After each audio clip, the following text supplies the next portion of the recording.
In this segment, we're going to be covering the HAFA, Home Affordable Foreclosure Alternative, and HAMP, Home Affordable Modification Program, pre-qualification features that we have within the short sale sync system. The first thing it's in a short sale or a loan modification that you have to do is some fact finding with the client. You need to find out whether the homeowner has received a foreclosure. Have they already tried to receive a modification? Because if so, and they're currently within a modification, you're going to need to remove them.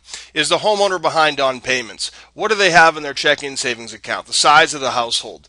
That all goes to monthly pay. If there's 5 people in the household and you say that there's $50 a month in groceries, they're not going to believe you. Okay?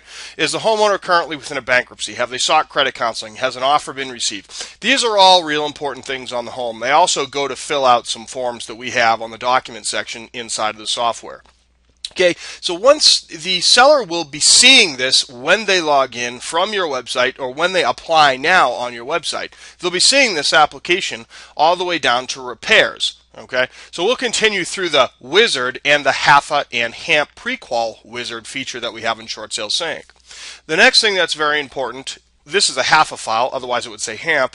It says, has the homeowner lived in the home within the last 12 months? And they've got to be able to verify that with a phone, internet, satellite, or power bill. People will tell you anything, so you need to make sure that that can be verified with a utility bill.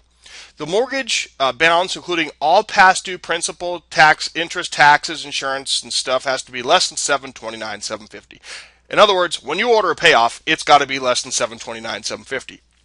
They have to have gotten a loan prior to January 1st, 2009. Their bank has to be on the list that we provide. Click that and all of the HAFA and HAMP banks will come up. Are they currently facing a hardship? You're going to have to be facing a hardship. They're going to have to also have less than 3 months payments in the bank. That's called imminent default indicator.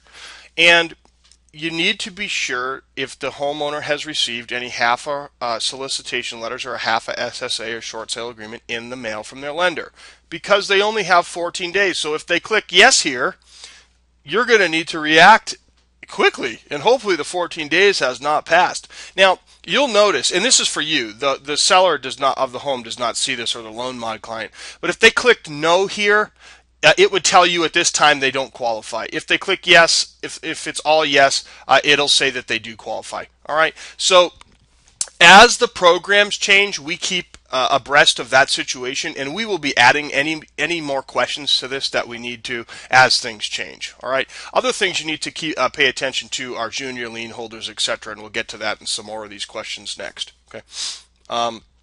It's very important to know if the mortgage is behind.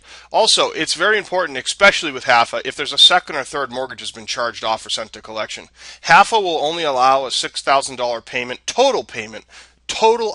All they'll pay is $6,000 out to all of the junior lien holders, whether they be HOA, seconds, third mortgages, fourth mortgages. Any more than that, probably turn around and run. We don't like to do any short sales with more than 2 loans. Okay. Do they have mortgage insurance? That's so important, because the mortgage insurance company, even though the bank or the servicer approves a short sale, the mortgage insurance company, we've had them in the past just come back and say, you know what, we're not gonna allow this to go through, because if there's mortgage insurance, you don't want to find out about that last minute. You want to know about that now. So got to ask those questions to those sellers. Now, all of these questions are going on to forms at the end. They're either for you, so you can figure out what you want to do with this client, or they go on to the request for modification or RMA form that you need to submit for a HAFA file. Okay, and you can see that this is a HAFA file. Enter the bankruptcy information. You can see that this leads the client very easily through the process. That's what we're after. We don't want to give them a long page with 7,000 things on it that they have to fill out and overwhelm them. We want to give them little bits at a time, and that way we can quickly go through the application later and find what we want by clicking on the tab. All right, so we'll ask all these questions. Next, we'll ask the RMA insurance questions. We'll ask the RMA counseling questions. Okay, we'll ask if, all right, we have that here. And then lastly, the offer. Okay. All right, date of offer, amount, agent's name, agent phone number. Okay. So because it asks on the RMA form if there's an offer.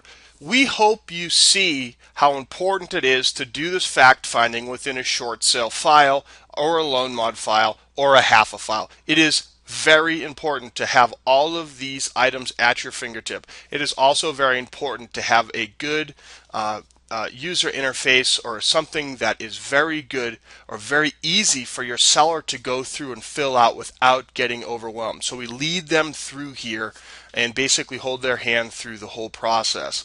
The next thing they'll see is a section where they can upload photos of their home if they happen to have them and list any repairs for you. Again, we really hope you see the benefit of having a wizard-like system. We also hope you like our HAMP and HAFA prequal. We'll see you in the next training segment.